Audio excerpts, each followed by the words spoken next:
بسم الله الرحمن الرحيم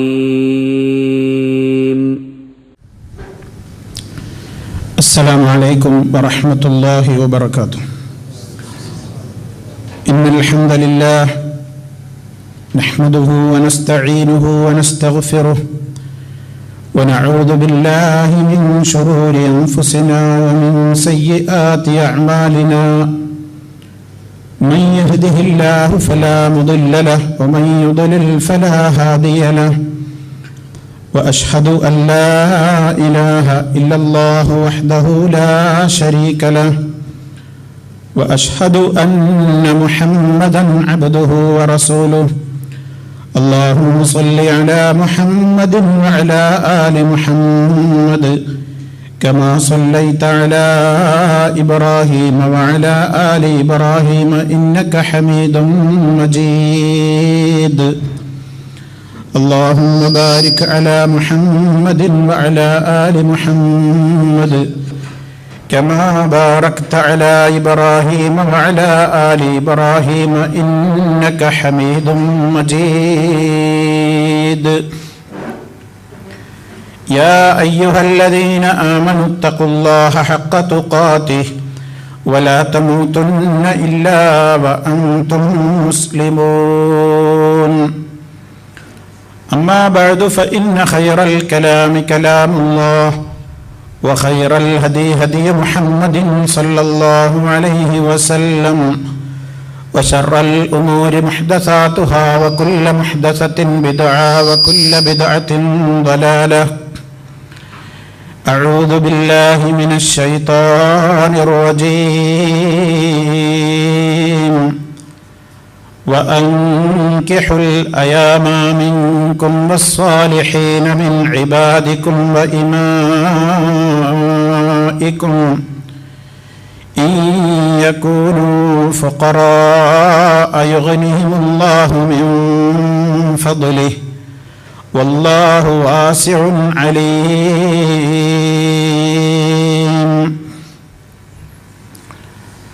സ്നേഹമുള്ള സഹോദരി സഹോദരന്മാരെ, വിശ്വാസികളെ, അല്ലാഹു സുബ്ഹാനഹു വ തആല നമുക്ക് നൽകിയിട്ടുള്ള നമ്മുടെ വിലപ്പെട്ട സമയങ്ങളെയും സന്ദർഭങ്ങളെയും അല്ലാഹുവിന് തൃപ്തിയുള്ള മേഖലകളിലേക്ക് മാത്രം തിരിച്ചുവിട്ടുകൊണ്ട് നമുക്ക് നൽകിയ അനുഗ്രഹങ്ങൾക്ക് നന്ദി കാണിക്കുവാൻ അല്ലാഹു നമുക്കെല്ലാം തൗഫീഖ് നൽകുമാറാകട്ടെ. സഹോദരങ്ങളെ, വിവിധ മേഖലകളിലേക്ക് ആവശ്യമായ നിലക്കുള്ള എല്ലാ നിർദ്ദേശങ്ങളും നൽകിയ മതമാണ് അല്ലാഹുവിൻ്റെ മതമായ ദീനുൽ ഇസ്ലാം. വിശ്വാസ കാര്യങ്ങളും അതുപോലെ തന്നെ കർമ്മപരമായ വിഷയങ്ങളും സ്വഭാവ മേഖലയിലെ വിഷയങ്ങളും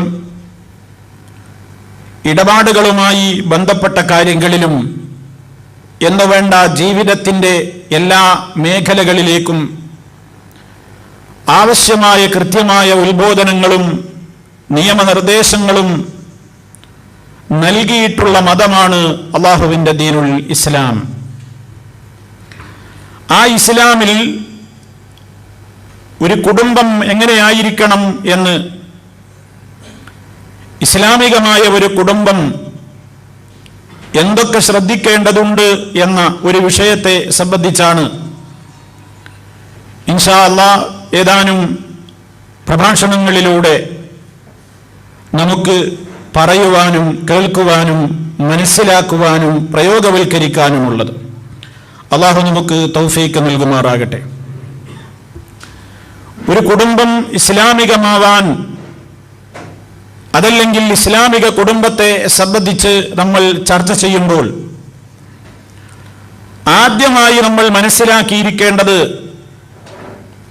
ഒരു കുടുംബം ഉത്ഭവിക്കുന്നത്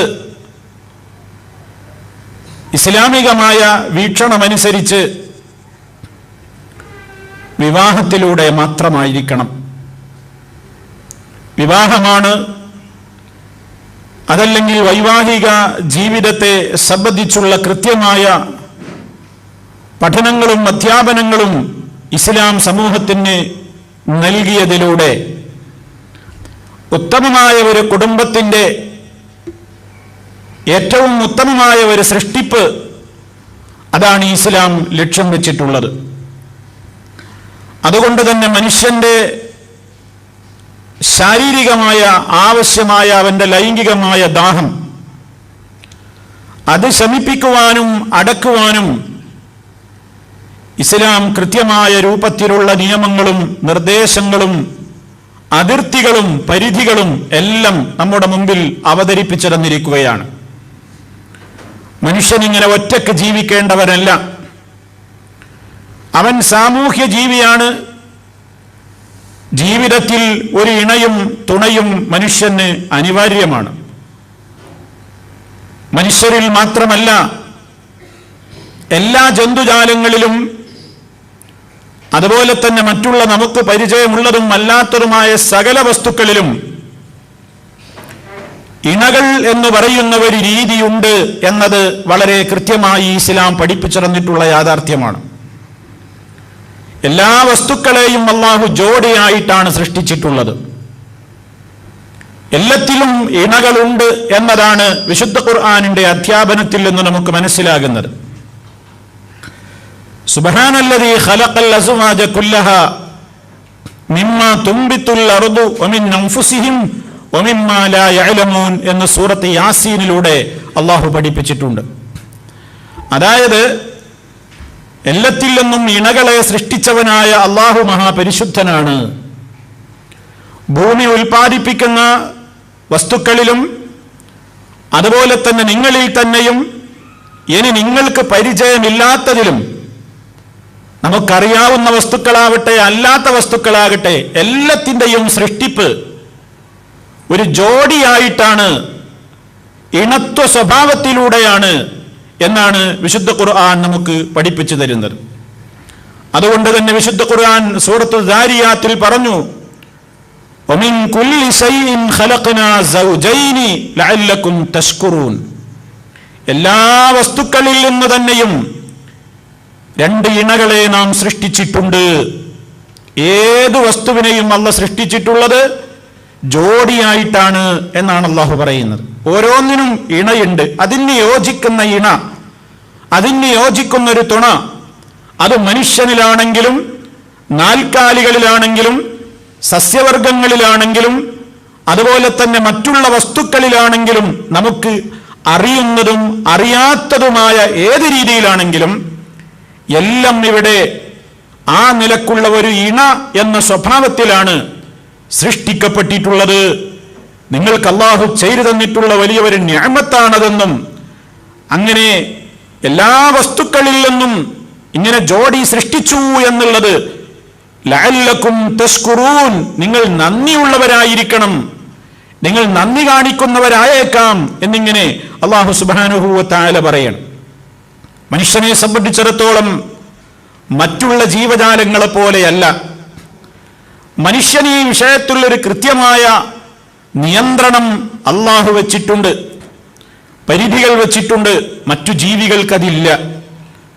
അത് നമുക്കാരും പറഞ്ഞു തരേണ്ടതില്ല.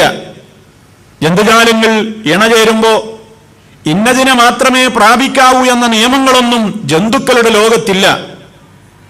അതുകൊണ്ട് തന്നെ അതിന് കൃത്യമായ നിയമങ്ങളോ അച്ചടക്കങ്ങളോ ഒന്നും അവയ്ക്ക് നിശ്ചയിച്ചു കൊടുക്കപ്പെട്ടിട്ടില്ല. അതേ അവസരത്തിൽ മനുഷ്യരായ നമുക്ക് ഇസ്ലാം പറയുന്നത് മനുഷ്യന്റെ ആ ആഗ്രഹത്തെ കണ്ടറിഞ്ഞ മതം, മനുഷ്യനില്ല ആഗ്രഹത്തെ സൃഷ്ടിച്ചിട്ടുള്ളവനായ നാഥൻ, വിശക്കുമ്പോൾ ഭക്ഷണം അതിന് പരിഹാരം പറഞ്ഞതുപോലെ, ദാഹിക്കുമ്പോൾ വെള്ളം പരിഹാരമായി നിശ്ചയിച്ചതുപോലെ, മനുഷ്യനിൽ അല്ലാഹു പ്രകൃത്യാ നിശ്ചയിച്ചിട്ടുള്ള അവന്റെ ഈ കാമത്തെയും അവന്റെ ഈ മോഹത്തെയും അവന്റെ ഈ ലൈംഗികമായ വികാരത്തെയും ശമിപ്പിക്കുവാൻ ഇസ്ലാം അവന് നിശ്ചയിച്ചു കൊടുത്തിട്ടുള്ള ഏക മാർഗമാണ്, ഏറ്റവും പരിശുദ്ധമായ മാർഗമാണ്. തനിക്കൊരു ഇണയെ കണ്ടെത്തി ആ ഇണയോട് ശരിയായ അർത്ഥത്തിൽ ഇസ്ലാം പറഞ്ഞ രൂപത്തിലുള്ള വിവാഹ ജീവിതത്തിലേക്ക് പ്രവേശിച്ചുകൊണ്ടുള്ള മുന്നോട്ടുള്ള ജീവിതം, അതാണ് ഇസ്ലാം അതിന് പറഞ്ഞിട്ടുള്ള ഏക പരിഹാര മാർഗം. മഹാനായ റസൂലുള്ളാഹി സ്വല്ലല്ലാഹു അലൈഹി വസല്ലം അവിടുന്ന് നിയോഗിക്കപ്പെടുന്ന മക്ക കാലഘട്ടത്തിൽ, മക്കയിൽ ജീവിച്ചിരുന്ന ആ കാലഘട്ടം, അവിടുന്ന് വരുന്ന ആ കാലഘട്ടം എന്ന് പറയുന്നത് ജാഹിലിയ യുഗം എന്നാണല്ലോ അറിയപ്പെട്ടിരുന്നത്. ഡാർക്ക് ഏജ്, ഇരുണ്ട യുഗം. വൃത്തികേടുകളുടെയും അധർമ്മങ്ങളുടെയും അനീതികളുടെയും അശ്ലീലതകളുടെയും അസത്യത്തിന്റെയും എല്ലാം കൂത്തരങ്ങും കേന്ദ്രവുമായിരുന്ന ഒരു കാലഘട്ടം. ആ കാലഘട്ടത്തിലാണല്ലോ മഹാനായ റസൂലുള്ളാഹി സ്വല്ലല്ലാഹു അലൈഹി വസല്ലം പ്രവാചകനായി നിയോഗിക്കപ്പെടുന്നത്. എന്തെന്ത് മാറ്റമാണ് ആ റസൂൽ സല്ലല്ലാഹു അലൈഹി വസല്ലമിലൂടെ അള്ളാഹു ഈ ലോകത്തുണ്ടാക്കി തീർത്തത് എന്നറിയണമെങ്കിൽ ജാഹിലിയത്ത് അറിയുമ്പോഴേ നമുക്കതിന്റെ വിലയറിയുകയുള്ളൂ. ജാഹിലിയത്ത് എന്തായിരുന്നു? ഇസ്ലാം വരുന്നതിന്റെ മുമ്പ് നബി സല്ലല്ലാഹു അലൈഹി വസല്ലം ഇസ്ലാമിക പ്രബോധനവുമായി മക്കയിൽ വരുന്നതിന്റെ മുമ്പുണ്ടായിരുന്ന ജാഹിലിയ കാലഘട്ടം, അജ്ഞാത യുഗം എന്ന് പറയുന്ന ആ ഇരുണ്ട കാലഘട്ടത്തിലുണ്ടായിരുന്ന സംസ്കാരങ്ങൾ എന്തായിരുന്നു എന്ന് അറിയുമ്പോഴാണ് ഇസ്ലാമിന്റെ മഹത്വം നമുക്ക് മനസ്സിലാവുക. മഹാനായ ഉമർ ഖത്താബ് റളിയല്ലാഹു തആല അൻഹു ഒരിക്കൽ പറഞ്ഞില്ലേ, ഇന്നമാ യൻഖുദു ഉറൽ ഇസ്ലാമി ഉർവതൻ ഉർവതൻ ഇദാ നശഅ ഫിൽ ഇസ്ലാമി മൻ ലം യഅരിഫിൽ ജാഹിലിയ.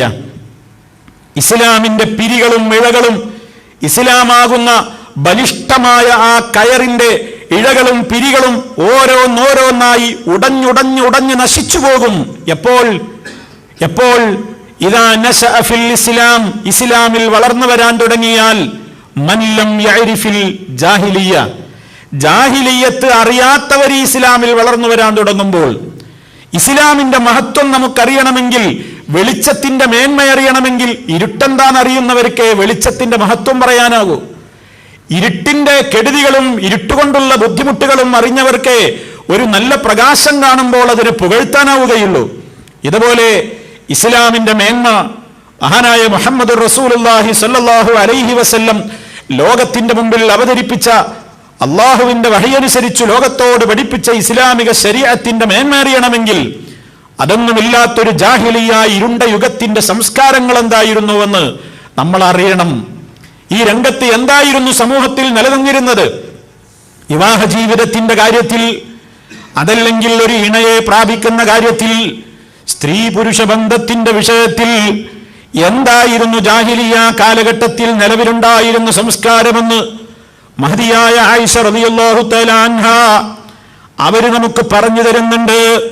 നബി സല്ലല്ലാഹു അലൈഹി വസല്ലം വരുന്ന കാലഘട്ടത്തിൽ ഉണ്ടായിരുന്ന ചില സംസ്കാരങ്ങൾ, നമുക്ക് പറയാൻ പോലും ലജ്ജ തോന്നുന്ന രൂപത്തിലുള്ള വളരെയേറെ അശ്ലീലതകൾ നിറഞ്ഞു നിന്നിരുന്ന ചില സംസ്കാരങ്ങൾ ഉണ്ടായിരുന്നു.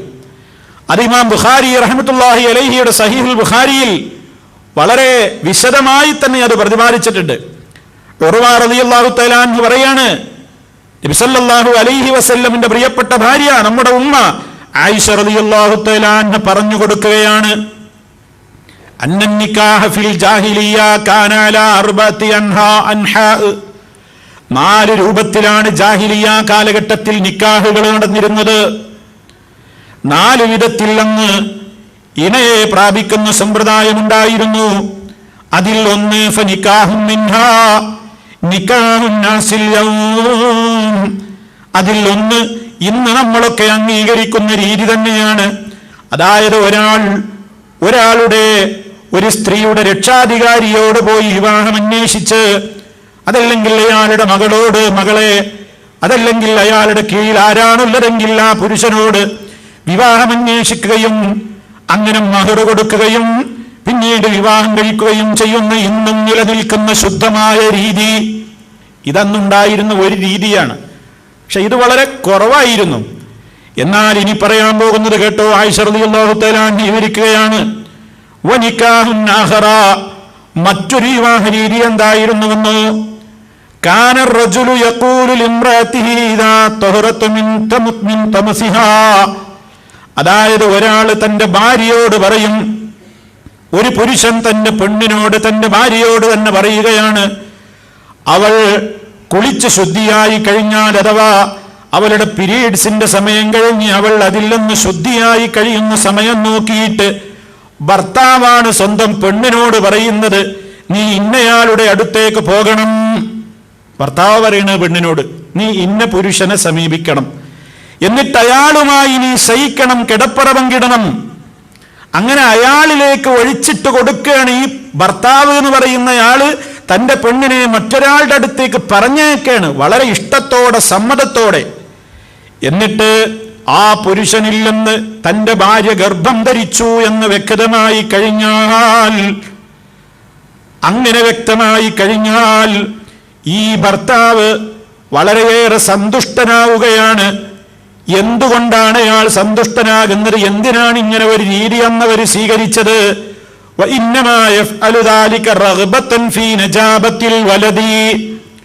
കുട്ടി നല്ല സമർത്ഥനായ കുട്ടിയാവണം എന്ന നിലക്കാണ്. ബുദ്ധിസാമർത്ഥ്യത്തിലും അതുപോലെ തന്നെ നല്ല രൂപത്തിലുള്ള പല കഴിവുകളൊക്കെ ഒത്തിണങ്ങിയിട്ടുള്ള കുടുംബങ്ങളിലെ പുരുഷന്മാരുടെ സമീപത്തേക്ക് പറഞ്ഞേക്കുന്നത് അതിനാണ്. കാരണം അത്തരത്തിലുള്ള ബീജത്തിൽ നിന്ന് പിറക്കുന്ന കുട്ടികൾ നല്ല ബുദ്ധിസാമർത്ഥ്യം ഉണ്ടാകും, അവർ നല്ല കഴിവ് തെളിയിക്കും. അങ്ങനെ മികച്ച കുട്ടികളാവട്ടെ എന്ന നിലക്ക് ഈ ഭർത്താവ് എന്ത് ചെയ്യാണ്? സമൂഹത്തിൽ പേരും പ്രശസ്തിയും അതുപോലെ തന്നെ ബുദ്ധിപാഠവും കഴിവുമൊക്കെയുള്ള ഭർത്താക്കന്മാർ ആളുകളുടെ അടുക്കലേക്ക്, പുരുഷന്മാരുടെ അന്യരുടെ അടുക്കലേക്ക് തന്റെ സ്വന്തം ഭാര്യയെ തന്നെ പറഞ്ഞയച്ച് അതിലൂടെ സന്താനങ്ങളെ ആഗ്രഹിച്ച് ആ സന്താനങ്ങളെ ഇയാൾ വളർത്തുന്ന ഒരു രീതി അന്ന് നിലവിലുണ്ടായിരുന്നു. വൃത്തികെട്ട രൂപം എന്ന് മഹദിയായ ആയിഷ റളിയല്ലാഹു തആല അൻഹ വിവരിക്കുകയാണ്. ഇനി ഇതിനേക്കാൾ അപ്പുറമാണ് ഈ നോക്കൂ, വനികാഹുൻ ആഖിർ, ഇപ്പൊ രണ്ടെണ്ണം കഴിഞ്ഞു. വനികാഹുൻ ആഖിർ, ഇനി മൂന്നാമത്തൊരു രീതി ഉണ്ടായിരുന്നത് യജ്തമിഉ റഹ്തു മാ ദൂനൽ അശറ, 10 താഴെ വരുന്ന ഒരു സംഘം തന്നെ ഒരു പെണ്ണിനെ സമീപിക്കും. 10 താഴെ വരുന്ന ഒരു ടീം ആളുകൾ തന്നെ ഫയദ്ഖുലൂന അലൽ മർഅ, എന്നിട്ട് അവർ ഒരു സ്ത്രീയെ അവർ സമീപിക്കുകയാണ്. എല്ലാവരും അവളെ പ്രാപിക്കും. അങ്ങനെ അവൾ ഗർഭിണിയായി കഴിഞ്ഞാൽ, പ്രസവവും നടന്നു കഴിഞ്ഞാൽ ഏതാനും നാളുകൾ പിന്നിടുമ്പോൾ തന്നെ സമീപിച്ച ഈ 10 താഴെയുള്ള ആളുകളിലേക്ക് മുഴുവനും ഈ പെണ്ണ് ആളെ പറഞ്ഞയക്കുമ്പോ ഫലം യസ്തതി റജുലുൻ മിൻഹും അൻ യംതനിഅ, വരില്ല എന്ന് ഒരു പുരുഷനും പറയൂല. വരില്ല എന്ന് പറയാൻ അവർക്കാവില്ല, അവരുടെ നിയമമാണത്. മുമ്പേ സർവാംഗീകൃതമായ നാട്ടിലെ നിയമമാണത്. അതുകൊണ്ട് ഇവള് വിളിക്കുമ്പോ ഈ 10 താഴെയുള്ള ഒരു സംഘം ആരാണെങ്കിൽ അവര് വന്ന് ഇവളുടെ മുമ്പിൽ ഒരുമിച്ച് കൂടുമ്പോ അവൾ പറയും, ഇവരോട് പറയും, തഖൂലു ലഹും, ഈ പെണ്ണവളോട് അവരോട് പറയും, ഖദ് അറഫ്തുമുല്ലദീ കാന മിൻ അംരികും വഖദ് വലർതു, അതേ ഫഹുവ ഇബ്നു കയാഫാൻ. ആരെങ്കിലും ആ വന്ന ആളുകളെ ചൂണ്ടിയിട്ട് ഈ പെണ്ണ് പറയും, നിങ്ങൾക്കൊക്കെ അറിയാമല്ലോ, നിങ്ങളൊക്കെയും എന്നെ പ്രാപിച്ചവരുമാണല്ലോ, ഇപ്പോഴിതാ ഞാൻ പ്രസവിച്ചിട്ടുണ്ട്, ഇതെന്റെ മോനാണ്. എന്നിട്ട് അവൾ എന്ത് ചെയ്യും? അവൾ പറയും ആ 10 താഴെയുള്ള ഏതെങ്കിലും ഒരാളിലേക്ക് അവൾ ആരെയാണോ ഉദ്ദേശിക്കുന്നതെങ്കിൽ അതിൽ ഒരാളെ ചൂണ്ടിയിട്ട് പറയും, ഫഹുവ ഇബ്നു കയാഫുലാൻ, ഇത് നിങ്ങളുടെ മോനാണ് എന്ന് പറയും. ഇത് നിങ്ങളെ മോനാണ് എന്ന് ആ വന്ന സംഘത്തിലെ ഒരാളെ ചൂണ്ടിയിട്ട് തുസമ്മി മൻ അഹബ്ബത് ബിസ്മിഹി, ആരുടെ പേര് പറയാനാണോ അവൾ ഇഷ്ടപ്പെട്ടതെങ്കിൽ ആ പേരങ്ങ് വിളിച്ചു പറയും. അയാൾക്കത് നിഷേധിക്കാനും കഴിയൂല. അങ്ങനെ ആ കുട്ടിയുടെ പിതാവ് അയാളായിട്ട് സമൂഹം അംഗീകരിക്കും. ഇത് ഇയാളുടെ ഭാര്യയും. 10 താഴെയുള്ള ആളുകൾ മൊത്തം എന്ത് ചെയ്തിട്ടുണ്ട്? പ്രാപിച്ചിട്ടുമുണ്ട്. ഇങ്ങനെ വൃത്തികെട്ട മൂന്നാമത്തെ മറ്റൊരു സംസ്കാരം തീർന്നില്ല. വനിക്കാഹുർ റാബിഅ, ഇമാം ബുഖാരി റിപ്പോർട്ട് ചെയ്യുന്ന സംഭവത്തിൽ കാണാം, വനിക്കാഹുർ റാബിഅ, 4മത്തൊരു വിവാഹ രീതിയും അന്ന് ജാഹിലിയ്യത്തിൽ നിലവിലുണ്ടായിരുന്നു. അതെന്താണ്? യജ്തമിഉൻ നാസുൽ കസീർ, നേരത്തെ പറഞ്ഞ 10 താഴെയുള്ള ആളൊന്നും കണക്കില്ല. ഫയജ്തമിഉൻ നാസുൽ കസീർ, ധാരാളക്കണക്കിന് ആളുകൾ തന്നെയും ഫയദ്ഖുലൂന അലൽ മർഅ, ഒരൊറ്റ സ്ത്രീയെ സമീപിക്കുകയാണ്. ലാ തംനഉ മൻ ജാഅഹാ, ആര് വന്നാലും സ്വാഗതമാണ് ആ പെണ്ണിന്. ആര് വന്നാലും അവള് വേണ്ടെന്ന് പറയൂല, മുടക്കം പറയൂല. വഹുന്നൽ ബഗായ, അവരാണ് വേശ്യകൾ എന്ന് അറിയപ്പെട്ടിരുന്ന അന്ന് തന്നെ കൃത്യമായി ആ നിലക്ക് തന്നെ വേശ്യകളാണ് അവര്. ആര് വന്നാലും അവർക്ക് പ്രശ്നമില്ല, എല്ലാവർക്കും സ്വാഗതം. അവരുടെ വീടുകൾക്ക് മുമ്പിൽ അവർ ചില കൊടികൾ നാട്ടിവെക്കാറുമുണ്ട്. ഇത്തരം സ്ത്രീകൾ അവരുടെ വീടിന്റെ മുമ്പിൽ കൊടികൾ നാട്ടിവെക്കും. ആ കൊടി തന്നെയും അടയാളമാണ് തകൂനു അലമൻ ലിമൻ അറാദഹുന്ന. ഇത്തരം പ്രവർത്തനങ്ങൾക്ക് ആവശ്യക്കാരെ നിങ്ങൾക്ക് സ്വാഗതമെന്നാണ് ആ കൊടി നാട്ടുന്നതിന്റെ പിന്നിലുള്ള ലക്ഷ്യം. അങ്ങനെയുള്ള വേശ്യകൾ ദഖല അലൈഹിന്ന, അത്തരത്തിലുള്ള വേശ്യകളുടെ സമീപത്തേക്കതാ കണക്കല്ലാത്ത ആരാണെന്നറിയ അതേ ആരൊക്കെയോ വന്നു പോകുന്നു. ഫൈദാ ഹമലത് ഇഹ്ദാഹുന്ന, എന്നിട്ട് അവളിൽ ഒരുത്തി ഗർഭം ധരിച്ച് വളഅത് ഹംലഹാ, പ്രസവിക്കുകയും ചെയ്താൽ ജുമിഉ ലഹാ, ഈ ആളുകളെയൊക്കെ ഒരു സംഘം ആളുകളെ വിളിച്ചു വരുത്തും. എന്നിട്ട് എന്ത് പറയും? അവർക്ക് വേണ്ടി മറ്റൊരാളെയും കൂട്ടത്തിൽ വിളിച്ചു വരുത്തും. അതാരാണ്? അയാൾ ലക്ഷണശാസ്ത്രം അറിയാവുന്നയാളാണ്. കുഞ്ഞിന്റെ കൈ നോക്കിയിട്ട്, കുഞ്ഞിന്റെ കാല് നോക്കിയിട്ടൊക്കെ വന്ന കൂട്ടത്തിലുള്ള പുരുഷൻ ആരോടാണ് യോജിപ്പെന്ന് കണ്ടുപിടിക്കാൻ മാത്രം കുഞ്ഞുങ്ങളുടെ ശരീരത്തിലെ അടയാളങ്ങൾ നോക്കിയിട്ട്, ആ ശാരീരികമായ അടയാളങ്ങൾ നോക്കിയിട്ട് ആ ശാസ്ത്രം നന്നായി അറിയാവുന്ന ആളുകളെ വിളിച്ചു വരുത്തിയിട്ട് അയാളോട് ചോദിക്കും, ഈ കുഞ്ഞിന് ആരുമായിട്ടാണ് സാദൃശ്യമെന്ന്. അയാൾ പരിശോധന നടത്തിയിട്ട് ആ കൂട്ടത്തിൽ വന്ന ഒരാളിലേക്ക് ചേർത്ത് പറയുമ്പോൾ അത് അയാളുടെ മോനായിട്ട് വിളിക്കപ്പെടുകയും അയാൾക്കത് ഒരിക്കലും തട്ടിക്കളയാനാവാത്ത നിലക്ക് സമൂഹം അയാളുടെ പെരയുള്ളത് പെരടിയുള്ളത് വെച്ച് കെട്ടുകയും അതല്ലെങ്കിൽ അയാൾ തന്നെ അത് ഏറ്റെടുക്കുകയും ചെയ്യേണ്ടുന്ന ഒരു സ്ഥിതിയിൽ കാര്യങ്ങളെത്തുന്നു. ഈ രൂപത്തിലുള്ള 4 സമ്പ്രദായങ്ങൾ ജാഹിലിയ കാലഘട്ടത്തിൽ വിവാഹ എന്നുള്ള പേരിൽ, നിക്കാഹാണെന്ന പേരിൽ ആ കാലഘട്ടത്തിൽ ഉണ്ടായിരുന്നു. ഇനി നോക്കൂ, ഫലമ്മാ ബുഇസ മുഹമ്മദുൻ സല്ലല്ലാഹു അലൈഹി വസല്ലം, ആയിഷ റളിയല്ലാഹു തആല അൻഹ പറയുകയാണ്, അങ്ങനെ ഫലമ്മാ ബുഇസ മുഹമ്മദുൻ സല്ലല്ലാഹു അലൈഹി വസല്ലം, മഹാനായ നബി സല്ലല്ലാഹു അലൈഹി വസല്ലമ നബിയായിട്ട് നിയോഗിക്കപ്പെട്ടപ്പോൾ, ബിൽഹഖി, സത്യവുമായി കൊണ്ട് അല്ലാഹുവിന്റെ റസൂല് നിയോഗിക്കപ്പെട്ട കാലം വന്നപ്പോൾ, ഹദമ നിക്കാഹ് ജാഹിലിയ കുല്ല, ജാഹിലിയ കാലഘട്ടത്തിലുണ്ടായിരുന്ന ഈ രൂപത്തിലുള്ള സർവവൃത്തികെട്ട നിക്കാഹിന്റെ രീതികളെയും പൊളിച്ചു കളഞ്ഞു. അത് മുഴുവനും ബാത്തിലാക്കി കളഞ്ഞു, അത് മുഴുവനും ഇല്ലായ്മ ചെയ്തു. ഇല്ലാ നിക്കാഹന്നാസിലും, ഇന്ന് നിലനിൽക്കുന്ന ശുദ്ധമായ വിവാഹ രീതി ഒഴികെയുള്ള മറ്റുള്ള എല്ലാ സമ്പ്രദായങ്ങളെയും ഇസ്ലാം അടിയോടെ പേരോടെ പിഴുതുകളഞ്ഞു. നമ്മുടെ ഉമ്മ ആയിഷ റളിയല്ലാഹു തആല അൻഹ ആ കാലഘട്ടത്തിൽ പ്രവാചകൻ സല്ലല്ലാഹു അലൈഹി വസല്ലം നിയുക്തനാകുന്ന കാലഘട്ടത്തിൽ ഉണ്ടായിരുന്ന സംഭവം അവർ കൃത്യമായി മനസ്സിലാക്കിയതിന്റെ അടിസ്ഥാനത്തിൽ സമൂഹത്തോട് പഠിപ്പിക്കുകയാണ്. അവിടെയാണ് നമ്മൾ മനസ്സിലാക്കേണ്ടത് ഇസ്ലാം എന്തുമാത്രം നിഅമത്താണ്. അവിടെയാണ് നേരത്തെ പറഞ്ഞ വിഷയം വരുന്നത്. ഇസ്ലാം എന്താ ഈ ലോകത്തുണ്ടാക്കിയ മാറ്റം എന്നറിയണമെങ്കിൽ ഇസ്ലാമിന്റെ മുമ്പ് എന്തായിരുന്നു ഇവിടെ ലോകം എന്നറിയണം. ഇസ്ലാമിന്റെ മുമ്പ് എത്ര മോശമായിരുന്നു ഈ കാലഘട്ടം, ഈ ലോകം എന്നറിയുമ്പോഴാണ് ഇസ്ലാം വന്നിട്ട് കിട്ടിയത് നമുക്ക് നിഅമത്തായിട്ട് തോന്നുന്നത്. ഇസ്ലാമിനെ പറ്റി അല്ലാഹു പറഞ്ഞതെന്താണ്? അൽയൗമ അക്മൽതു ലക്കും ദീനക്കും വഅത്മംതു അലൈക്കും നിഅമതി വറദീതു ലക്കുമുൽ ഇസ്ലാമ ദീനാ, ഇസ്ലാമിനെ നിങ്ങൾക്ക് ഞാൻ പൂർത്തിയാക്കി തന്നു എന്ന് പറഞ്ഞെടുത്ത് എന്റെ നിഅമത്ത് ഞാൻ നിങ്ങൾക്ക് പൂർത്തീകരിച്ചു തന്നിരിക്കുന്നു എന്നല്ലേ അല്ലാഹു പറയുന്നത്. അപ്പൊ ഇസ്ലാം എന്ന് പറയുന്നത് നിഅമത്താണ്. മുസ്ലിമീങ്ങളായി എന്നത് പറയുന്നത് വല്ലാത്തൊരു അനുഗ്രഹമാണ്. മുസ്ലിമീങ്ങളായ നമുക്കത് പലപ്പോഴും തോന്നാറില്ലെങ്കിലും ഇസ്ലാം ആ മുസ്ലിമായി എന്നതിന്റെ നിഅമത്തറിയണമെങ്കിൽ ഇസ്ലാം ഇല്ലാത്ത ആ ഇരുണ്ട യുഗത്തിന്റെ അവസ്ഥ അറിയുമ്പോഴാണ് എത്രത്തോളം വലിയ രൂപത്തിലുള്ള അനുഗ്രഹമാണ് അല്ലാഹു നമുക്ക് നൽകിയിട്ടുള്ളതെന്ന് മനസ്സിലാകുന്നത്. അതുകൊണ്ട് ഇസ്ലാം എന്ന് പറയുന്നു വിവാഹം കഴിക്കണമെന്നാണ് ഇസ്ലാം മനുഷ്യരോട് ആവശ്യപ്പെടുന്നത്. വിവാഹത്തിനുള്ള പ്രേരണ ഇസ്ലാം നൽകിയിട്ടുണ്ട്. അതല്ല മനുഷ്യന് ചെയ്തതെന്ന ഒരു അനുഗ്രഹമായിട്ടാണ് റബ്ബ് വിശേഷിപ്പിച്ചിട്ടുള്ളത്.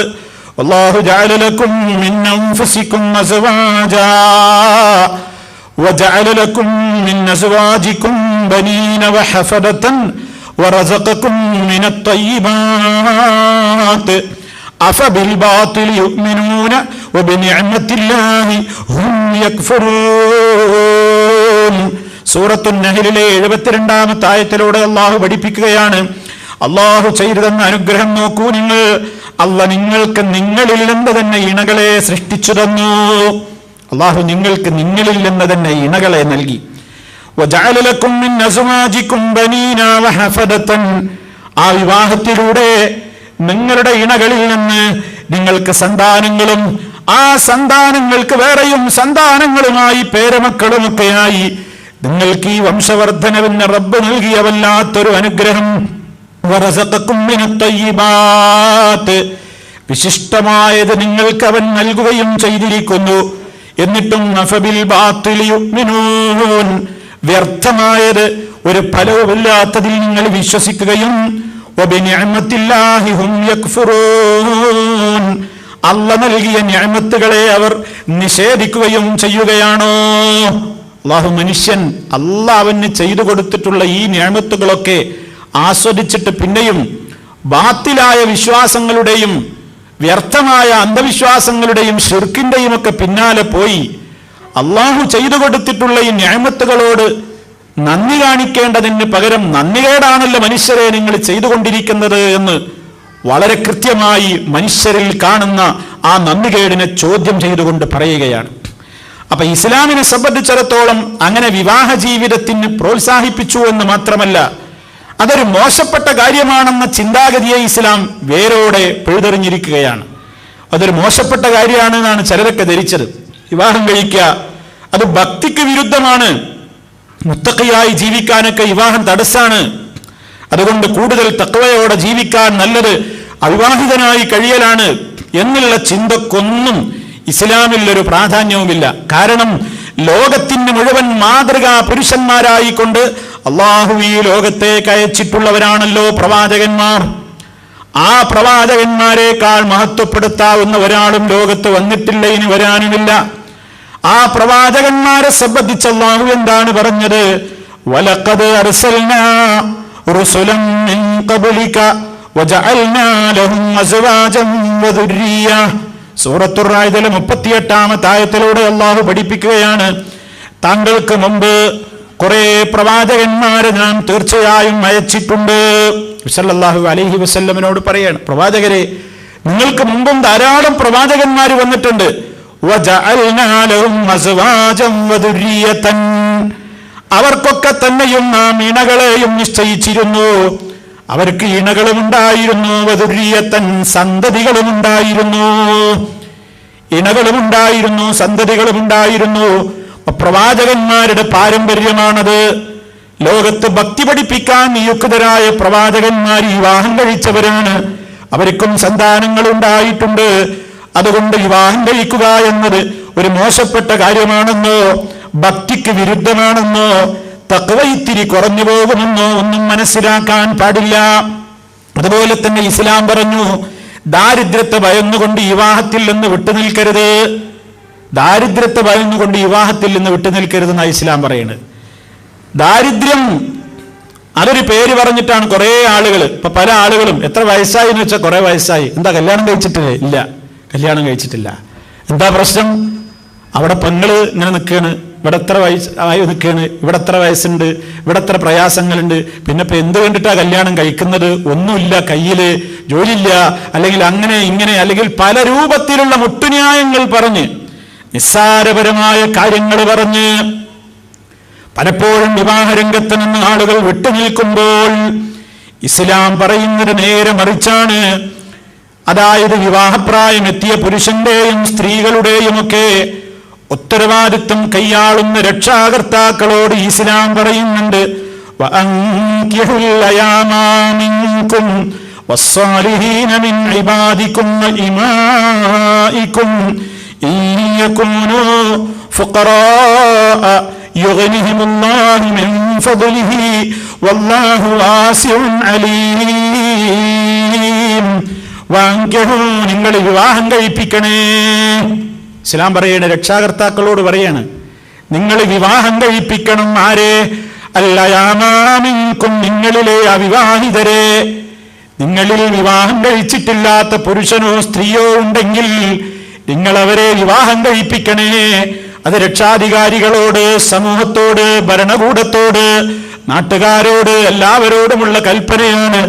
നിങ്ങളുടെ കൂട്ടത്തിലുള്ള അവിവാഹിതരായ ആളുകളുണ്ടെങ്കിൽ അവർക്ക് നിങ്ങൾ വിവാഹം കഴിപ്പിച്ചു കൊടുക്കണം.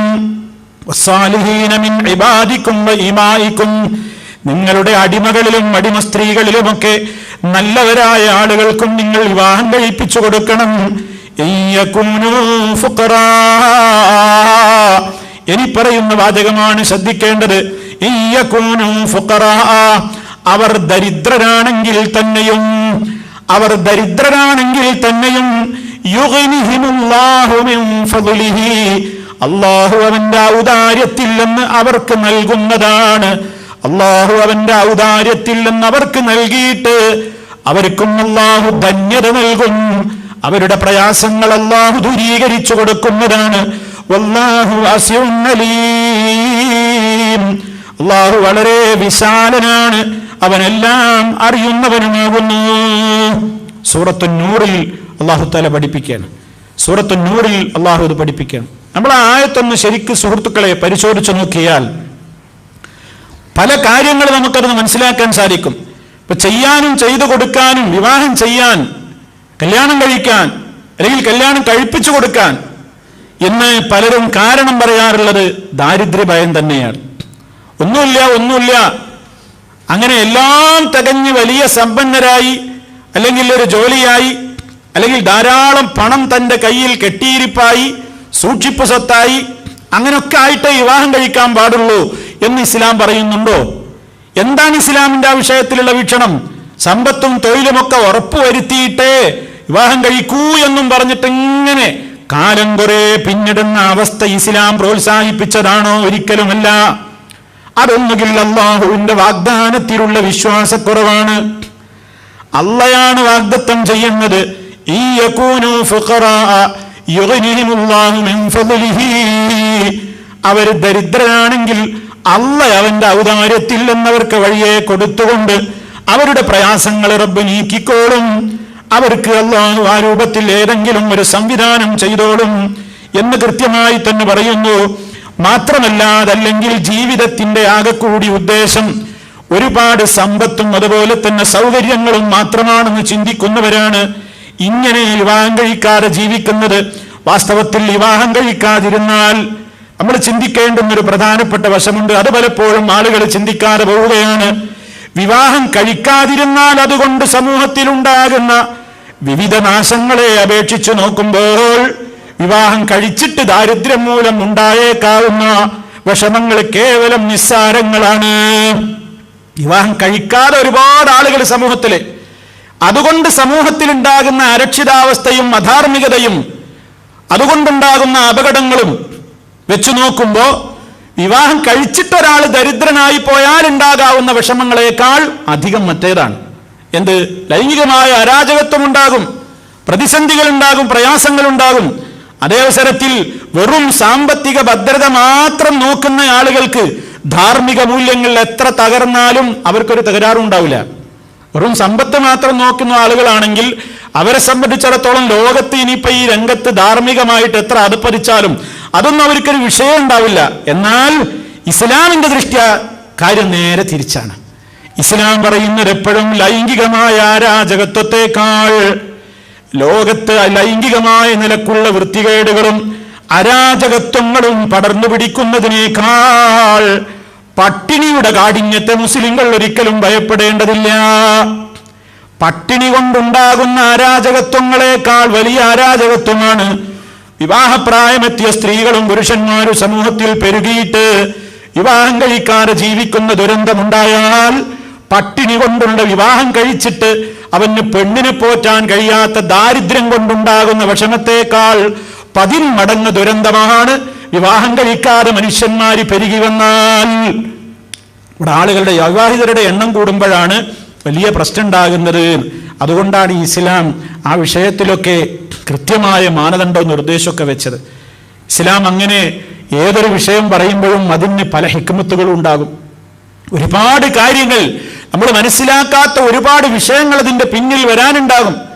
നിങ്ങൾ നോക്കൂ, മഹാനായ നബി സല്ലല്ലാഹു അലൈഹി വസല്ലമിന്റെ കാലത്ത് ഒരു സഹാബി നബി സല്ലല്ലാഹു അലൈഹി വസല്ലമിന്റെ അടുക്കൽ വന്നിട്ട് പറയാണ്, പ്രവാചകരെ, എനിക്ക് ആ ഒരു സ്ത്രീയെ കാണിച്ചു കൊടുത്തിട്ട് പറയാണ്, അല്ലാഹുവിന്റെ റസൂലിന്റെ അടുക്കലേക്ക് കയറി വന്ന ഒരു സഹാബാ വനിത. ആ സഹാബാ വനിതയെ ഒരു പ്രത്യേക സന്ദർഭത്തിൽ നബി സല്ലല്ലാഹു അലൈഹി വസല്ലമിന്റെ മുമ്പിൽ വെച്ചുകൊണ്ട് ഈ സഹാബി പറയാണ്, പ്രവാചകരെ, ഫസവ്വിജ്നീഹാ, അവരെ എനിക്ക് വിവാഹം കഴിപ്പിച്ചു തരണം. സഹാബി റസൂലുള്ളാഹിനോട് നേരിട്ട് വന്നിട്ട് പറയാണ്. റസൂലുള്ളാഹിന്റെ സദസ്സിൽ അപ്പോൾ ഒരു സഹോദരി വന്ന് നിൽക്കുന്നുണ്ട്. അവരെ എനിക്ക് കല്യാണം കഴിച്ചു തരണം പ്രവാചകരെ. ശരിക്കും മനസ്സിലാക്കണം നമ്മൾ ഈ സംഭവം. അപ്പൊ നബി സല്ലല്ലാഹു അലൈഹി വസല്ലം ഈ സഹാബിയോട് ചോദിക്കാണ്, ഫഹൽ ഇൻദക മിൻ ഷൈഇൻ, മഹർ കൊടുക്കാൻ നിന്റെ കയ്യിൽ വല്ലതും ഉണ്ടോ? മഹറായിട്ട് കൊടുക്കാൻ നിന്റെ കയ്യിൽ എന്താ ഉള്ളത്? അദ്ദേഹം പറഞ്ഞു, ലാ വല്ലാഹി യാ റസൂലല്ലാഹ്, അല്ലാഹുവിന്റെ റസൂലേ, അല്ലാഹനെ തന്നെയാണ് സത്യം, നിന്റെ കയ്യിൽ ഒന്നുമില്ല, ഒന്നുമില്ലാത്ത ദരിദ്രനാണ്, മഹർ കൊടുക്കാൻ ഒന്നുമില്ല. നബി സല്ലല്ലാഹു അലൈഹി വസല്ലം അദ്ദേഹത്തോട് പിന്നെയും പറഞ്ഞു, ഇദ്ഹബി ഇലാ അഹ്ലിക് ഫൻദുർ ഹൽ തജിദു ശൈആ, വീട്ടിലേക്ക് മടങ്ങിച്ചെല്ല്, എന്നിട്ടൊന്ന് പരതി നോക്ക് വല്ലതും ഉണ്ടോ എന്ന്. ആ സഹാബി വീട്ടിലേക്ക് പോയി തിരിച്ചു വന്നിട്ട് പറയാണ്, വല്ലാഹി മാ വജദ്തു ശൈആ, ഇല്ല പ്രവാചകരെ, ഒന്നും ഞാൻ വീട്ടിൽ കണ്ടില്ല. മഹർ കൊടുക്കാൻ ഒന്നും കാണാനില്ല, ഞാൻ പലതും തെരഞ്ഞു, ഒന്നുമില്ല. അപ്പൊ നബി സല്ലല്ലാഹു അലൈഹി വസല്ലം വീണ്ടും പറയാണ്, ഒന്നുകൂടി പോയിട്ട് നോക്ക്, വലൗ ഖാതമൻ മിൻ ഹദീദ്, ഒരു ഇരുമ്പിന്റെ മോതിരമെങ്കിലും കൊടുക്കാനുണ്ടോ? ഒരു ഇരുമ്പിന്റെ മോതിരം, പൊന്നിന്റെ മോതിരമല്ല, വെള്ളിയല്ല, ഒരു ഇരുമ്പിന്റെ മോതിരമെങ്കിലും മഹറായിട്ട് കൊടുക്കാനുണ്ടോ എന്ന് പോയി നോക്ക്. ഫദഹബായി, സഹാബി ഓടിപ്പോകുന്നു. സുമ്മറജാബിന്റെയും മടങ്ങി വന്നുകൊണ്ട് പറയുന്നു, ലാ വല്ലാഹി യാ റസൂലല്ലാഹ് വലാ ഖാതമുൻ മിൻ ഹദീദ്, ഇല്ല നബിയേ, എന്റെ വീട്ടിൽ ഒരു ഇരുമ്പിന്റെ മോതിരം പോലും എന്റേതായിട്ട് പറയാനില്ല. പക്ഷേ എനിക്ക് നീ തങ്ങളോട് എന്തേ പറയാനുള്ള? വലാകിൻ ഹാദാ ഇസാരി, ഇതാ ഞാൻ ഈ ഉടുത്ത മുണ്ട് മാത്രമുണ്ട് എനിക്ക്, ഒരു ഉടുമുണ്ട് മാത്രമേ എനിക്കുള്ളത്. ഈ ഉടുത്ത തുണിയാണ് എൻ്റെ ആകെയുള്ള സമ്പാദ്യം. നിങ്ങൾ ആലോചിച്ച് നോക്ക്, അങ്ങനത്തെ ആളുകളൊന്നും ഉണ്ടാവുമോ? ഈ ഒരു ഉടുത്ത മുണ്ട എനിക്കുള്ളൂ. അദ്ദേഹത്തിനൊരു തട്ടം പോലും ഇല്ല, ഒരു ഉടുമുണ്ട, രണ്ടാമത്തൊരു മുണ്ട അദ്ദേഹത്തിനില്ല. റിപ്പോർട്ട് ചെയ്യുന്ന റാവി പറയാണ്, മാലഹൂരിത, അദ്ദേഹത്തിന് വേറൊരു മുണ്ടില്ല. അപ്പൊ നബി സല്ലല്ലാഹു അലൈഹി വസല്ലമിനോട് ഇദ്ദേഹം വിവാഹത്തിനുള്ള ആശയാണ്. അല്ലാഹുവിന്റെ റസൂൽ അദ്ദേഹത്തോട് ചോദിക്കുകയാണ്, ഉടുമുണ്ടേ ഉള്ളൂ എന്ന് പറഞ്ഞപ്പോ ചോദിച്ചു, മാ തസ്നഉ ബിസാരിക ഇൻ ലബിസ്തഹു ലം യകുൻ അലൈഹാ മിൻഹു ശൈഉൻ വ ഇൻ ലബിസതുഹു ലം യകുൻ അലൈക മിൻഹു ശൈഅ, ഈ ഒരു ഉടുമുണ്ട് കൊണ്ട് എന്ത് ചെയ്യാനാ? നീ അത് ഉടുത്താ പിന്നെ അവൾക്കില്ല, അവളെ ഉടുപ്പിച്ചാലോ നിനക്കുമില്ല, പിന്നെ എന്താ ഇതുകൊണ്ട് പ്രയോജനമുള്ളത്? എന്നാലത് പകുക്കാൻ തയ്യാറാണെന്ന അവസ്ഥയിൽ ആ സഹാബി നിൽക്കുകയാണ്. ഉടുമുണ്ട് പകുതി കീറിയിട്ട് കൊടുത്താലെങ്കിലും എനിക്കൊരു വിവാഹ ജീവിതം വേണമെന്ന ആശയോടെ നിൽക്കുന്ന സഹാബി. അങ്ങനെ ഫജലസർ റജുൽ, ആ സഹാബി അവിടെ കുറെ നേരം ഇരുന്നു. ഹത്താ ഇദാ ത്വാല മജ്ലിസുഹു, കുറെ നേരം ഇങ്ങനെ ദീർഘിച്ചിരുന്നപ്പോ നിരാശനായിക്കൊണ്ട് ഖാമ, സഹാബി അവിടെ നിന്ന് എഴുന്നേറ്റ് പോവുകയാണ്. ഫറആഹു റസൂലുള്ളാഹി സ്വല്ലല്ലാഹു അലൈഹി വസല്ലം മുവല്ലിയൻ, ആ സഹാബി ഇങ്ങനെ നിരാശയോടെ സദസ്സിൽ നിന്ന് എഴുന്നേറ്റ് തിരിച്ചു പോകുന്നത് കണ്ടപ്പോ ഫഅമറ ബിഹി ഫദുഇയ, ആളെ വിട്ടുകൊണ്ട് സഹാബിയെ തിരിച്ചു വിളിപ്പിക്കുന്നു. തിരിച്ചു മടക്കി വിളിച്ചു.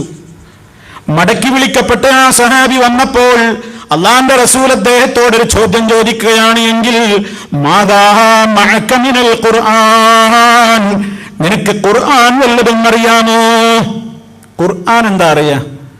ഖുർആൻ എന്താ നിന്റെ കൂടെയുള്ളത്?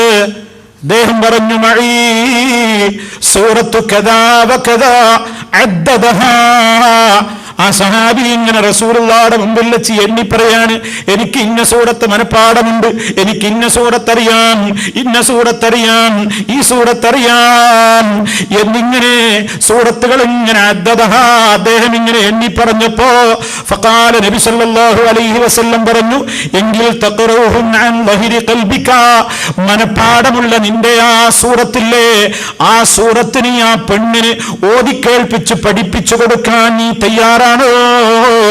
അദ്ദേഹം പറഞ്ഞു, നഅം, അതേ പ്രവാചകരെ, ഞാൻ അതിന് തയ്യാറാണെന്ന് പറഞ്ഞപ്പോ നബി സല്ലല്ലാഹു അലൈഹി വസല്ലം പറഞ്ഞു, എങ്കിൽ ഇദ്ഹബ്, പോയിക്കോ, വഖദ് മല്ലക്തുകഹാ ബിമാ മഅക മിനൽ ഖുർആൻ, താങ്കളുടെ ഹൃദയത്തിലുള്ള ഖുർആനിന് പകരം അവൾക്ക് മഹറായിട്ട് നിശ്ചയിച്ചു കൊടുത്തുകൊണ്ട് ഞാനിതാ അവളെ നിങ്ങൾക്ക് വിവാഹം കഴിച്ചു തന്നിരിക്കുന്നു. നബി സല്ലല്ലാഹു അലൈഹി വസല്ലം പറയുന്നു. സുദീർഘമായ ഈ സംഭവം ഹദീസ് ഗ്രന്ഥങ്ങളിലൊക്കെ രേഖപ്പെട്ട് കിടക്കുകയാണ്. സഹീഹുൽ ബുഖാരിയിൽ കാണാം, സഹീഹ് മുസ്ലിമിൽ കാണാം. പ്രശസ്തമായ എല്ലാ ഹദീസ് മുഹദ്ദിസീങ്ങളും ഈ ഹദീസ് റിപ്പോർട്ട് ചെയ്തിട്ടുണ്ട്. ഇങ്ങനത്തെ ഒരു ദരിദ്രന്മാരൊന്നും നമ്മുടെ കൂട്ടത്തിൽ ഉണ്ടാവില്ല എന്ന് പറയാം. ഉടുതുണിക്ക് മറുതുണിയില്ലാത്തവരൊന്നും ഇന്നത്തെ കാലത്ത് എവിടെയെങ്കിലും ഉണ്ടാകും, വളരെ വിരളമാണ്. എന്നിട്ടാണ് നമ്മൾ വിവാഹത്തിന്റെ സമയമാകുമ്പോൾ നമ്മളുണ്ടാക്കിയ ചില മാറാപ്പുകളുണ്ട്, നമ്മളുണ്ടാക്കിയ ചില അധിക ചെലവുകളുണ്ട്, നമ്മളുണ്ടാക്കിയ ചില ആർഭാടങ്ങളുണ്ട്, നമ്മളുണ്ടാക്കിയ ചില ധൂർത്തുകളുണ്ട്, നമ്മളുണ്ടാക്കിയ ചില പൈശാചികതകളുണ്ട്. അതൊക്കെ നേടിയെടുക്കും വരെ ഞാൻ വിവാഹം കഴിക്കില്ല എന്നും പറഞ്ഞു മാറി നിൽക്കുന്നത്. ഇവിടെ നമ്മൾ ആലോചിച്ച് നോക്കണം, ഇത്രയും പരമദരിദ്രനായ ഈ സഹാബിക്ക് അള്ളാന്റെ റസൂൽ ഈ പെൺകുട്ടിയുടെ കൈപിടിച്ച് വിവാഹത്തിന് ഭാര്യയായിട്ട് ആക്കിക്കൊടുത്തപ്പോ അള്ളാന്റെ റസൂൽ സല്ലല്ലാഹു അലൈഹി വസല്ലം ചോദിച്ചില്ല, ഒന്നിനും ഗതിയില്ലാത്ത ഇത്രയും പരമദരിദ്രനായ നിങ്ങൾ എങ്ങനെ ഇവളെ കൂടി പൊറുപ്പിച്ചുകൊണ്ട് ദിനവൃത്തി കഴിച്ചുകൂട്ടും എന്ന് ചോദിച്ചില്ല. നിങ്ങൾ എങ്ങനെ പോറ്റാനാ ഇപ്പൊ വിചാരിച്ചിരിക്കുന്നത്? ഈ ഒരു ഉടുത്തമുണ്ടല്ലാതെ വേറൊന്നും ഇല്ലാതെ കല്യാണം എന്ന് പറഞ്ഞാൽ കളിയാ. ഇവളെയും കൊണ്ടുപോയിട്ട് എന്താ വിചാരിച്ചിട്ടുള്ളത്? ഒരു ഉടുതുണിക്ക് മറുതുണിയില്ല, ഒരു ഇരുമ്പിന്റെ മോതിരം പോലുമില്ലാത്ത വീട്ടിലേക്ക് കൊണ്ടുപോയിട്ട് എന്ത് ചെയ്യാനാ എന്ന് അള്ളാന്റെ റസൂല് ചോദിച്ചില്ല. ചോദിക്കേണ്ട കാര്യമില്ല, ചോദിച്ചില്ലെന്ന് മാത്രമല്ല, ആ ദരിദ്ര ദമ്പതികൾ പിന്നീട് അത് കാരണത്താൽ പട്ടിണി കിടന്ന് നശിച്ചുപോയി എന്നും ചരിത്രം പറഞ്ഞിട്ടില്ല. ഇങ്ങനെയുള്ളൊരു ദരിദ്രന്മാര് പിന്നെ മദീനത്ത് അല്ലെങ്കിൽ വല്ലാതെ വിഷമിച്ചു പ്രയാസപ്പെട്ടു പോയി എന്നൊന്നും അവരുടെ ചരിത്രത്തിൽ എവിടെയും കാണാനില്ല. അപ്പൊ എന്താ ഇതിന്റെ അർത്ഥം? എന്താ ഇതിന്റെ അർത്ഥം? ഇസ്ലാമിനെ സംബന്ധിച്ചിടത്തോളം ഇതിന്റെ അർത്ഥം നമ്മൾ ആരും തെറ്റിദ്ധരിക്കണ്ട. അങ്ങനെയാണെങ്കിൽ മടിയന്മാരായിട്ട് ഇരിക്കാൻ പറയണതല്ല. ഇതിന്റെ അർത്ഥം ഒന്നും പ്രവർത്തിക്കാതെ ജോലി ചെയ്യാതെ മടിയന്മാരായിട്ട് നടക്കുക, കല്യാണം കഴിക്കുക, ഇതാണ് ഇപ്പൊ ഖുർആൻ പറഞ്ഞത് എന്നൊന്നും ആരും തെറ്റിദ്ധരിക്കേണ്ടതില്ല. വിവാഹത്തിന്റെ ഉദ്ദേശം ചാരിത്ര സംരക്ഷണമായിരിക്കണം. നല്ല ഒരു അന്തസ്സുള്ള ജീവിതത്തെ മോഹിച്ച്, തെറ്റുകൾ ചെയ്യാത്ത നിലക്കുള്ളൊരു ജീവിതത്തെ ആഗ്രഹിച്ച്, പരിശുദ്ധി നിലനിർത്താൻ എനിക്ക് ഇതേ വഴിയുള്ളൂ എന്ന നിയത്തോടുകൂടെ ഏത് ദരിദ്രൻ വിവാഹരംഗത്തേക്ക് എടുത്തു നീങ്ങിയാലും അള്ളാന്റെ തൗഫീഖ് അവനുണ്ടാകും. ആ ഒരു സന്തോഷ വാർത്തയാണ് അതിലുള്ളത്. എന്നാലോ തന്റെ കഴിവനുസരിച്ച് ഓരോരുത്തരും ഉപജീവന മാർഗം അന്വേഷിക്കണം, ബാക്കി അള്ളാഹുവിൽ തവക്കുലാക്കണം. അള്ളാഹു അവരെ സഹായിച്ചോളും. മാത്രമല്ല, സമൂഹത്തിന്റെ വരെ ബാധ്യതയായിട്ട് ഇസ്ലാം പറഞ്ഞതെന്താ? വിവാഹം കഴിക്കാൻ ഉദ്ദേശിക്കുന്ന ആണുങ്ങളെ സഹായിക്കണം എന്നാണ്. നമ്മുടെ നാട്ടിലുണ്ടായി തീർന്നിട്ടുള്ള ആർഭാടങ്ങളും മാറാപ്പുകളും കാരണത്താൽ വിവാഹം കഴിക്കാൻ നേരത്ത് പെണ്ണിന്റെ വാപ്പയാണ് റെസിപ്റ്റ് ബുക്ക് കൊടുത്ത് ഇരന്ന് നടക്കാറുള്ളത്. ഇസ്ലാം പറയുന്നത് ആണിനെ സഹായിക്കാനാണ്. കാരണം കല്യാണത്തിന് ചെലവ് ആണിനാണല്ലോ. ഇസ്ലാമിന്റെ വീക്ഷണത്തിൽ കല്യാണത്തിന് ചെലവ് ആണുങ്ങൾക്കാണല്ലോ. നമ്മുടെ സമൂഹം നേരെ തലതിരിച്ചിട്ടു, പൈശാചികമായ വലയത്തിൽ കുടുങ്ങി, നിർബാധം ആ വൃത്തികേട് ലോകത്ത് പ്രചരിച്ചു. എന്നാൽ ഇസ്ലാം പറയുന്നത് സഹായിക്കണം എന്നാ ഇസ്ലാം പറയുന്നത്. ആരെ സഹായിക്കണം? പെണ്ണിനെ സഹായിക്കണം, പെൺവീട്ടുകാരെ സഹായിക്കണം എന്നല്ല, മറിച്ച് ആണുങ്ങളെ സഹായിക്കണം. സലാസത്തുൻ ഹഖ്ഖുൻ അലല്ലാഹ് ഔനുഹും, 3 കൂട്ടം ആളുകളെ സഹായിക്കൽ അല്ലാഹ് ഒരു കടമയായിട്ട് അല്ലെങ്കിൽ ബാധ്യതയായിട്ട് ഏറ്റെടുത്തിട്ടുണ്ട്. നമ്മൾ സഹായിക്കേണ്ട ആളുകളാണവർ. അതിൽ ഒന്നാമതായിട്ട് എണ്ണിയത് വ്യഭിചരിച്ചു പോകും എന്ന ഭയം കൊണ്ട്, അരുതേനിക്കാ തെറ്റിലേക്ക് നീങ്ങാനാവില്ല എന്ന ചിന്തയോടെ പരിശുദ്ധ ജീവിതം നയിക്കാൻ ഉദ്ദേശിച്ചുകൊണ്ട് വിവാഹ ജീവിതത്തിലേക്ക് കാലെടുത്ത് വെക്കാൻ ഉദ്ദേശിക്കുന്ന പുരുഷന്മാരെ സഹായിക്കൽ ബാധ്യതയാണ്. അതുപോലെ തന്നെ രണ്ടാമതായിട്ട് എണ്ണിയത് അടിമകൾ. ആ അടിമകൾ യജമാനന്റെ കയ്യിൽ നിന്ന് സ്വാതന്ത്ര്യം കിട്ടാൻ വേണ്ടി യജമാനന് മാസാന്തം ഇത്ര തുക അടച്ചു കൊടുക്കാമെന്ന കരാറ് പത്രത്തിൽ ഒപ്പിടുന്ന ആളുകളുണ്ട്. അത് പണ്ടത്തെ ചരിത്രം പറയാണ്. പണ്ട് ആ അടിമകൾക്ക് മോചനം കിട്ടണമെന്നുണ്ടെങ്കിൽ യജമാനനോട് കാശ് കൊടുത്തിട്ട് അവർക്ക് സ്വാതന്ത്ര്യം വാങ്ങിയിരുന്നു. അതിന് ഇത്ര ഗഡുക്കളായിട്ട് അടച്ചു കൊടുക്കാം, ഭീമമായ സംഖ്യ ഉണ്ടാവും പലപ്പോഴും. അത് സാധുക്കളായി അടിമകൾക്ക് കൊടുക്കാൻ കഴിയൂല പലപ്പോഴും. അവരെ സമൂഹം ഏറ്റെടുക്കണം, എന്നിട്ട് അവരെ അടിമത്തത്തിൽ നിന്ന് മോചിപ്പിക്കണം, ആ ഫണ്ടിലേക്ക് സംഭാവന കൊടുക്കണം എന്നന്ന് പറഞ്ഞു. മൂന്നാമത്തെ ഈ ഭാഗം അള്ളാഹുവിന്റെ മാർഗത്തിൽ പോരാടിക്കൊണ്ടിരിക്കുന്ന ധീരരായ മുജാഹിദുകൾ, അവർക്ക് യുദ്ധോപകരണങ്ങൾ നൽകിക്കൊണ്ടും അതുപോലെ തന്നെ സമരരംഗത്ത് അവർക്ക് വീര്യം ചോരാതെ നിലനിൽക്കാൻ ആവശ്യമായ സമ്പത്ത് നൽകിക്കൊണ്ടും സൗകര്യങ്ങൾ നൽകിക്കൊണ്ടുമൊക്കെ അവരെ സഹായിക്കേണ്ടതുണ്ട്. ഇങ്ങനെ 3 വിഭാഗത്തെ പറഞ്ഞെടുത്ത്, അതാണ് നമ്മുടെ വിഷയത്തിന്റെ പ്രാധാന്യം. അതാണ് ഇങ്ങനെ 3 വിഭാഗത്തെ പറഞ്ഞെടുത്ത് ആദ്യം തന്നെ എണ്ണിയത് അന്നാക്കിഹു യുരീദുൽ അഫാഫ് എന്നാണ്. പരിശുദ്ധി ഓർത്തുകൊണ്ട്, അത് ആഗ്രഹിച്ചുകൊണ്ട് വിവാഹ ജീവിതത്തിലേക്ക് കടന്നുപോകുന്ന പുരുഷന്മാരെ സഹായിക്കൽ അത് സമൂഹത്തിന്റെ ബാധ്യതയാണ്. സമൂഹം അത് ഏറ്റെടുക്കണം എന്നതാണ് ഇസ്ലാം കൃത്യമായി പറയുന്നത്. മഹാനായ സിദ്ദീഖുൽ അക്ബർ റളിയല്ലാഹു തആല അൻഹു പറയുകയുണ്ടായി, ജനങ്ങളെ, അത്തിയുല്ലാഹ ഫീമാ അമറകും ബിഹി മിനൻ നിക്കാഹ് യുൻജസലകും മാ വഅദകും മിനൽ ഗിനാ. അല്ലാഹ് നിങ്ങളോട് കൽപ്പിച്ചതുപോലെ വിവാഹത്തിലേക്ക് കടന്നോളൂ. വിവാഹത്തിന്റെ കാര്യത്തിൽ അല്ലാഹ് നിങ്ങളോട് കൽപ്പിച്ചതിൽ അല്ലാഹനെ നിങ്ങൾ അനുസരിക്കുകയാണെങ്കിൽ അല്ലാഹ് നിങ്ങൾക്ക് തരാമെന്ന് ഓഫർ പറഞ്ഞ ധന്യതയും അവൻ നിങ്ങൾക്ക് നൽകിക്കോളും. നിങ്ങൾ ഇത് ചെയ്യുമ്പോൾ അല്ലാഹ് അതും ചെയ്യും. നിങ്ങൾ ഇതിന് തയ്യാറാകുമ്പോൾ അല്ലാഹു നിങ്ങൾക്ക് അതിന് വേണ്ട സൗകര്യങ്ങൾ ചെയ്തു തരും. അല്ലെങ്കിലും സുഹൃത്തുക്കളെ, വിവാഹവും ദാരിദ്ര്യവും അല്ലെങ്കിൽ സമ്പത്തും സമ്പന്നതയും അതൊന്നും വലിയൊരു മാനദണ്ഡമല്ല.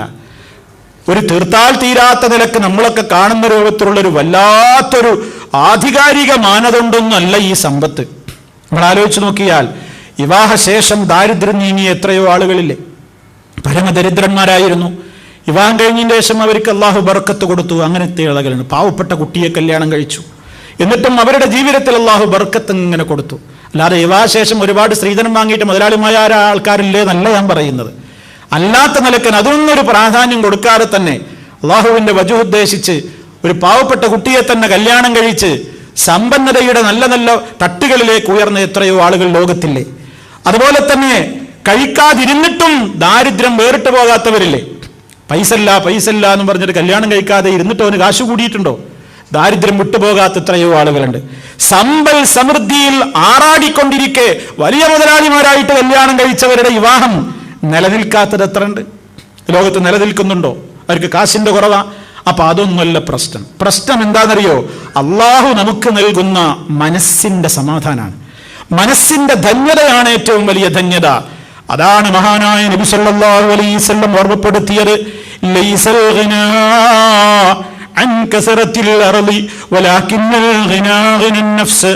സമ്പന്നതയും ഐശ്വര്യവും ധന്യതയും എന്നൊക്കെ പറയുന്നത് വിഭവങ്ങൾ കുറെ ഉണ്ടാകലല്ല, ആർഭാടപൂർണമുള്ള ജീവിതത്തിന് സൗകര്യങ്ങൾ ഉണ്ടാകലല്ല, ഒരുപാട് ഉപകരണങ്ങളുടെ നടുവിൽ ജീവിക്കലല്ല, അധുനാതന സൗകര്യങ്ങളുടെ പറുദീസയിൽ ജീവിക്കലുമല്ല സമാധാനം എന്ന് പറയുന്നത്. വലാകിന്നൽ ഗിനാ, മറിച്ച് ഐശ്വര്യവും ധന്യതയും എന്നൊക്കെ പറയുന്നത് ഗിനൻ നഫ്സി, മനസ്സിന്റെ ധന്യതയാകുന്നു. മനസ്സമാധാനാണ് വേണ്ടത്. അതാണ് ഒരു സത്യവിശ്വാസി നേടിയെടുക്കേണ്ടത്. അതുകൊണ്ടാണ് ഇസ്ലാം ആ വിഷയത്തിൽ അങ്ങനെ പറയുന്നത്.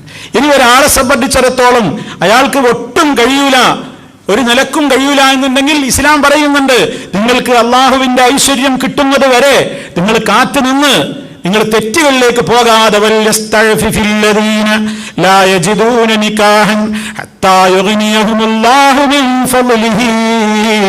വിവാഹത്തിന് ഒരു നിലക്കും നിവൃത്തിയില്ലെങ്കിൽ അള്ളാഹുവിന്റെ ഔദാര്യത്തിൽ നിന്ന് അവനോട് ചോദിച്ചുകൊണ്ട് അത് ലഭ്യമാകുന്നത് വരെ നിങ്ങൾ പരിശുദ്ധി പ്രാപിച്ചുകൊണ്ട് കഴിയാൻ സാധിക്കുമെങ്കിൽ അതാണ് ഏറ്റവും വേണ്ടത്. അപ്പോഴും പരിശുദ്ധമായ ജീവിതത്തിൽ നിന്ന് വിട്ടുപോകരുത്.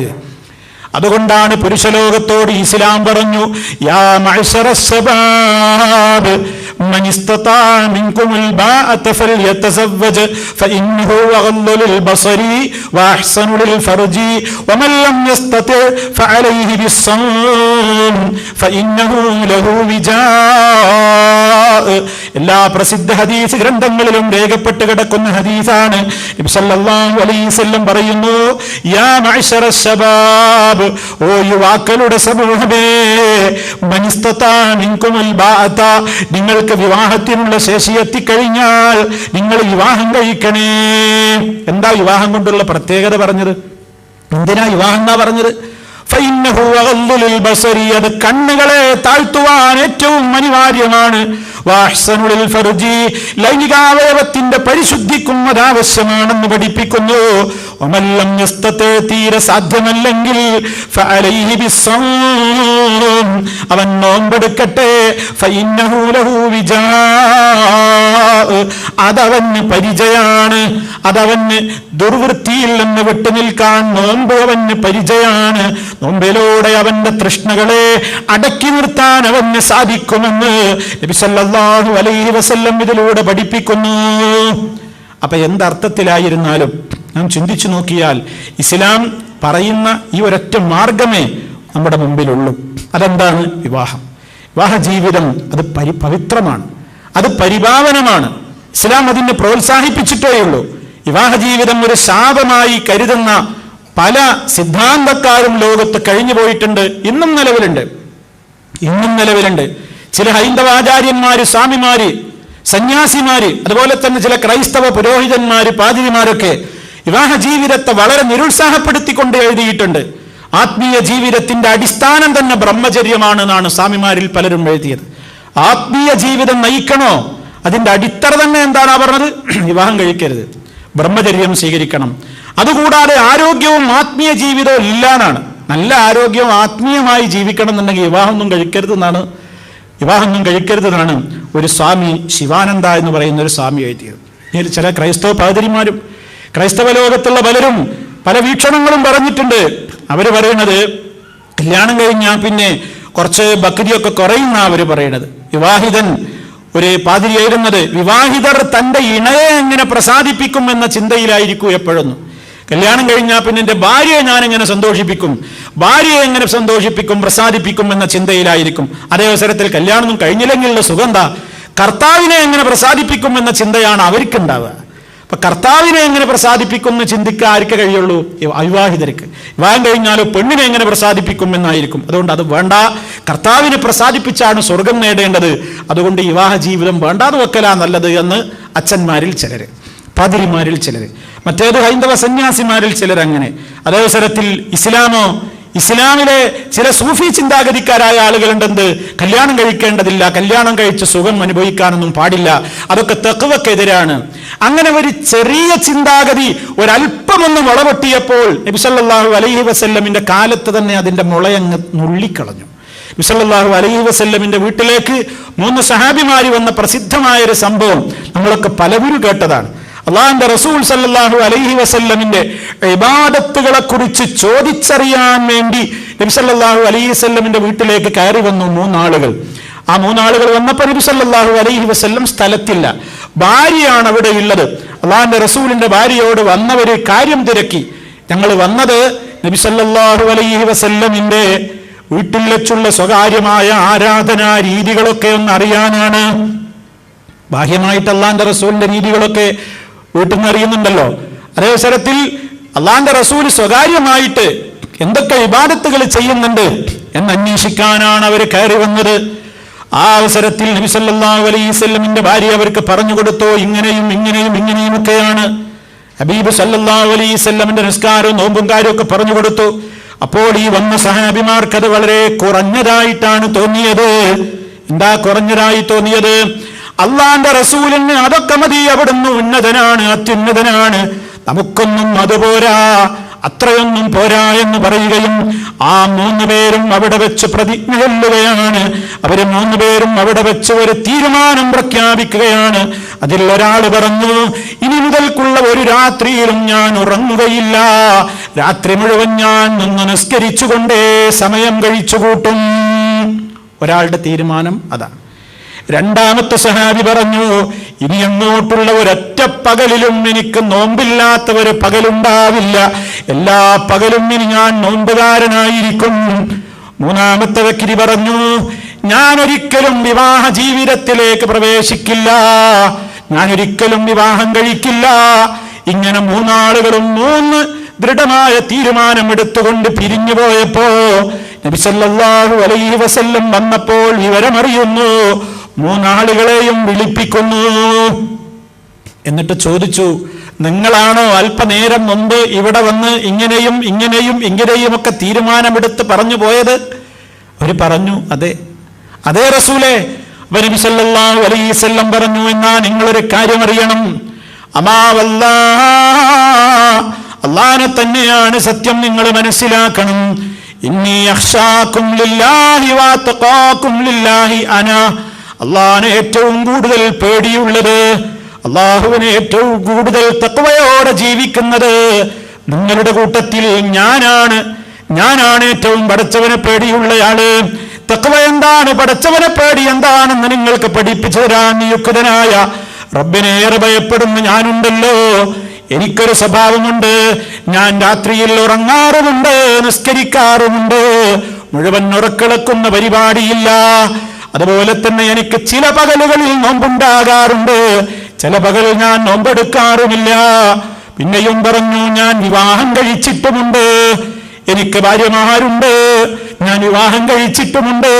അതുകൊണ്ട് എന്റെ ഈ രീതികളൊന്നും പോരാ, അതൊക്കെ ബക്രിക്ക് തടസ്സമാണ്.